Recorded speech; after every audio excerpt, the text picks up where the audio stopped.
Afzal. Welcome back friends, मैं हूं अफजल और आप देख रहे हैं अफजल एलएलबी यूट्यूब चैनल। और आज की इस वीडियो में हम बात करने वाले हैं कंप्लेंट केस और स्टेट केस की, क्योंकि बहुत सारे लोग पूछते हैं कि मैं जब उनसे बात करता हूं या जब मुझे अपने क्वेश्चन मुझे बताते हैं तो मैं उनसे पूछता हूं कि कंप्लेंट केस किया था या आपने स्टेट केस किया था, तो वो कंफ्यूज हो जाते हैं कि कंप्लेंट और स्टेट केस क्या होता है और मुझसे इसी के बारे में वो मुझसे पूछते हैं। तो फिर मैंने प्लान किया क्यों ना मैं इस पर एक वीडियो बना देता हूँ ताकि इस प्रकार का जो कन्फ्यूज़न है वो दूर हो जाए। आप समझ लें कि आपने जो केस किया है वो किस तरह का केस किया है, वो केस कंप्लेंट है या स्टेट है। अगर आप किसी से भी कोई क्वेश्चन करते हैं तो वो व्यक्ति यही पूछेगा कि आपने किस प्रकार का केस किया है, ठीक है।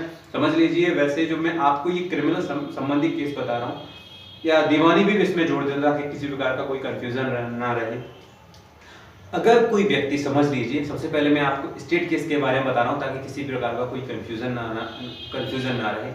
अगर कोई व्यक्ति अपने ऊपर हो रहे अत्याचार, ठीक है ना, या फिर किसी प्रकार के उत्पीड़न या किसी प्रकार की कोई मारपीट होती है, अगर उस चीज़ की शिकायत करने के लिए या किसी भी प्रकार की कोई शिकायत है, गंभीर है, छोटी है, बड़ी है, कोई भी प्रॉब्लम, अगर उससे संबंधित वो कोई भी शिकायत थाने में जाकर के एफआईआर के रूप में या एनसीआर के रूप में दर्ज कराता है या एफआईआर कराता है लिखित रूप से, तो ये स्टेट केस की श्रेणी में आता है। समझ लीजिए, एफआईआर जो दर्ज होती है उस पर कोर्ट में चार्जशीट आती है, तो ये जो फॉर्म होती है ना, जो एफआईआर के द्वारा जो केस किया जाता है उसे स्टेट केस बोलते हैं, सरकारी केस। समझ लीजिए, उसे हम सरकारी केस बोलते हैं जो एफआईआर के द्वारा होता है। समझ लीजिए, अगर आपने उस मामले में किसी प्रकार की कोई एफआईआर दर्ज की थी, ठीक है ना, तो उस केस में अगर मैं आपसे कुछ पूछूंगा तो आप ये बताएंगे कि आपका केस एफआईआर के द्वारा हुआ था, यानी कि आपका केस स्टेट है, स्टेट केस माना जाएगा। जो केस एफआईआर के द्वारा होते हैं उनको स्टेट केस माना जाता है। अब मैं बात करता हूं कंप्लेंट केस की। कंप्लेंट केस क्या होते हैं?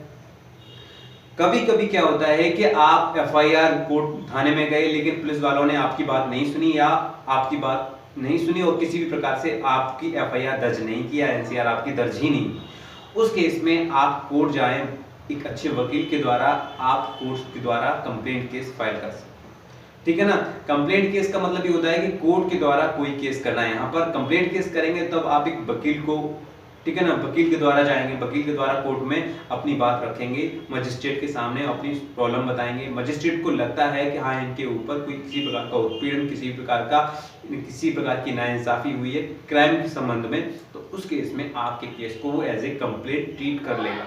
कभी कभी क्या होता है कि अगर किसी व्यक्ति के खिलाफ कोई एफआईआर दर्ज होती है, ठीक है, या एफआईआर दर्ज कराने की कोशिश होती है, अगर पुलिस एफआईआर दर्ज नहीं करती है, ठीक है ना, या एफआईआर दर्ज हो जाती है, समझ लीजिए, अगर एफआईआर भी दर्ज हो जाती है या एफआईआर दर्ज नहीं होती है तो वो कंप्लेंट केस कर सकता है। अगर कोई व्यक्ति है एफआईआर दर्ज करता है, ठीक है, एफआईआर दर्ज करने के बाद उसमें अगर चार्जशीट ना लग के एफआईआर लग जाती है, फॉल्स रिपोर्ट, एफआईआर का मतलब होता है फॉल्स रिपोर्ट, मतलब केस है ही नहीं, ठीक है, या इसमें कोई सबूत गवाह है ही नहीं, या केस का इस जो कंडीशन है, जो केस है, जो घटना बताई है वो बेबुनियाद है, झूठी। ऐसे मामले में अगर एफआईआर लग जाती है, एफआईआर आपने एफआईआर किया और लेकिन एफआईआर के बाद भी अगर एफआईआर लग जाती है, तो ऐसे मामले में अगर वादी पक्ष का वकील, जो वादी पक्ष है जिसने केस किया है, ठीक है, अगर वो केस किया और उसमें भी एफआईआर लग गई, अगर एफआईआर लग जाती है तो उस पक्ष, मेरी पक्ष का जो वकील है, मैं अपने पक्ष का जो वकील करूंगा उसमें मैं प्रोटेस्ट डलवा सकता हूँ, ठीक है ना, प्रोटेस्ट डलवा सकता हूं। अगर अदालत को लगता है कि इस मामले की दोबारा से इन्वेस्टिगेशन होनी चाहिए तो वो दोबारा से इन्वेस्टिगेशन करने के लिए आदेश हो जाता है। अगर पुलिस को लगता है, अदालत को ये लगता है कि नहीं, ये मामला फॉल्स है और इसमें कुछ नहीं हो सकता, तो ऐसे मामले में आप, ठीक है, उस केस को, जो आपने जो एफआईआर की थी, उसे एज ए कंप्लेंट केस दर्ज करा सकते हैं। जज साहब भी बोल देते हैं कि अगर आप एफआईआर के माध्यम से अगर केस नहीं हो रहा है तो आप ये कंप्लेंट ट्रीट कर लीजिए, तो आप उसे एज ए कंप्लेंट केस दर्ज करा सकते हैं। अब मैं बात कर लेता हूं कि कंप्लेंट केस और स्टेट केस में डिफरेंस क्या है। स्टेट केस का मतलब ये होता है कि अगर कोई पीड़ित व्यक्ति थाने जाकर के या किसी भी प्रकार से ऑनलाइन के तरीके से भी एनसीआर या एफआईआर दर्ज कराता है और इससे जो केस बनता है वो स्टेट केस बनता है। मतलब स्टेट केस का मतलब ये है कि उस मामले में एनसीआर या एफआईआर हुई होगी तब वो स्टेट केस बना है, ठीक है ना। यानी कि अगर मैं ये पूछता हूँ कि आप पे किस तरह का केस हुआ है, आपने किस तरह का केस किया था आरोपियों पर, तो अब आप यहाँ पर ये देख सकते हैं कि आपने इस मामले में किसी भी प्रकार की कोई एफआईआर थाने में जाकर के शिकायत की थी, एफआईआर या एनसीआर की थी। अगर आपने एनसीआर या एफआईआर की है तो इसका मतलब ये है कि आपका केस स्टेट है, ठीक है।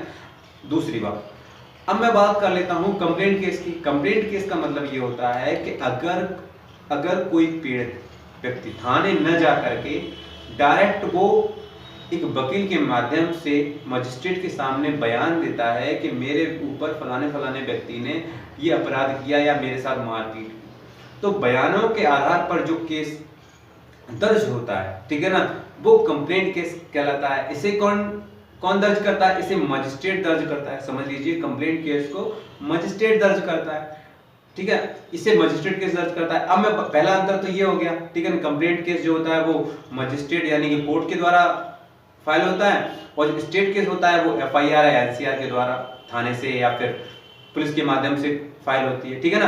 अब बात, ये तो पहला अंतर हो गया। दूसरा अंतर ये है कि जो स्टेट केस होता है उसमें सबूत, गवाह और जो भी फॉर्मेलिटीज होती है उसमें रेस्पॉन्सिबिलिटी होती है प्रशासन की। प्रशासन का मतलब है पुलिस की रिस्पॉन्सिबिलिटी होती है कि वो अदालत में सबूत और गवाहों को प्रस्तुत करे। अगर आपने स्टेट केस किया है तो उस केस में सारी जिम्मेदारी पुलिस की होती है कि वो अदालत को केस से संबंधित सबूतों को और गवाहों को प्रस्तुत करे और साबित करे कि दूसरा व्यक्ति आरोपी है। समझ में आना है ना। तो इस केस में पुलिस की रिस्पॉन्सिबिलिटी होती है कि वो अदालत में सबूत और गवाहों को प्रस्तुत करती है ताकि वो आरोपी जो इसके खिलाफ एनसीआर या एफआईआर हुई है उसको वो आरोपी बताए कि ये लोगों ने अपराध किया है, ठीक है। तो इसमें पुलिस जो है सबूत और गवाहों को प्रस्तुत करती है। कंप्लेंट केस में क्या होता है? कंप्लेंट केस में जिस व्यक्ति ने कंप्लेंट केस किया है उस व्यक्ति की जिम्मेदारी है कि वो अदालत को ये सबूत दे ताकि वो आरोपी व्यक्तियों पर अपराध सिद्ध कर सके कि हाँ भाई उन व्यक्तियों ने मेरे साथ मारपीट की, उससे संबंधित देखो ये सबूत है। वो गवाहों को प्रस्तुत करे कि देखो ये उससे संबंधित ये गवाह हैं, ये सबूत है, जो भी उसके पास डॉक्यूमेंट है, जो भी सबूत है उसे खुद प्रस्तुत करने पड़ते हैं अदालत में, समझ लीजिए। दूसरी बात, यहाँ पर कंप्लेंट केस में वादी को पैरोकारी करनी पड़ती है अपने केस की, ठीक है, अपना केस देखना पड़ता है, तारीखों को अटेंड करना पड़ता है। लेकिन अगर स्टेट केस होता है, स्टेट केस में यह है कि वादी को आने की जरूरत नहीं है, सारा कुछ इसमें पुलिस प्रशासन देखता है। यहाँ पर पुलिस के द्वारा ही केस की पैरोकारी की जाती है। तो ये बड़े अंतर है। मतलब ये है, अगर साफ साफ सीधे सीधे शब्दों में कहा जाए, अगर किसी भी मैटर में, समझ लीजिए, अगर आपको कोई कंप्लेंट फाइल करना है या स्टेट केस फाइल करना है तो कब कौन सा केस फाइल करना चाहिए ये मैं आपको बता देता हूं। अगर कोई घटना होती है, अगर घटना से संबंधित आपके पास सबूत और गवाह हैं, उस केस में आप स्टेट केस भी फाइल कर सकती हैं। अगर स्टेट फाइल नहीं करना है तो आप कोर्ट के द्वारा, अगर, ठीक है ना, आप कंप्लेंट केस भी फाइल कर सकते हैं, ठीक है ना, अगर आपके पास सबूत और गवाह है। जैसे कि मान लीजिए कि कहीं चौराहे पर कोई लड़ाई झगड़ा हुआ या कहीं पड़ोस में कोई लड़ाई झगड़ा हुआ, ठीक है ना, उस केस में आपने थाने में जाकर के एफआईआर दर्ज कर दी, तो उस केस में पुलिस आएगी और इन्वेस्टिगेट करेगी मामले को, भाई पूछेगी मोहल्ला पड़ोस से कि भाई कहीं यहाँ पर कोई मारपीट हुई थी या किसी भी प्रकार की कोई घटना हुई थी। तो अगर उनमें सबूत और गवाहों को तलाशना पुलिस का काम होता है स्टेट केस में। लेकिन कंप्लेंट केस में पुलिस का कोई संबंध नहीं होता है, किसी प्रकार का कोई वास्ता नहीं होता है। अगर आप अकेले हैं, ठीक है ना, और कोई भी घटना ऐसी है जो सार्वजनिक हुई है, उस केस में आप स्टेट केस आपको करना चाहिए। लेकिन कोई ऐसा मामला है जिसमें आप सेपरेट हैं या फिर आपके कोई बाहर का कोई व्यक्ति नहीं है लेकिन आपका सीसीटीवी कैमरा लगा हुआ है, ठीक है ना, ऐसी सिचुएशन है तो आप कंप्लेंट केस करके भी अदालत को सबूत और गवाहों को प्रस्तुत कर सकते हैं। इससे आप अपना बचाव कर सकते हैं। सजा और जो कंप्लेंट केस और स्टेट केस में जो सजा का जो प्रावधान है वो धाराओं के हिसाब से है।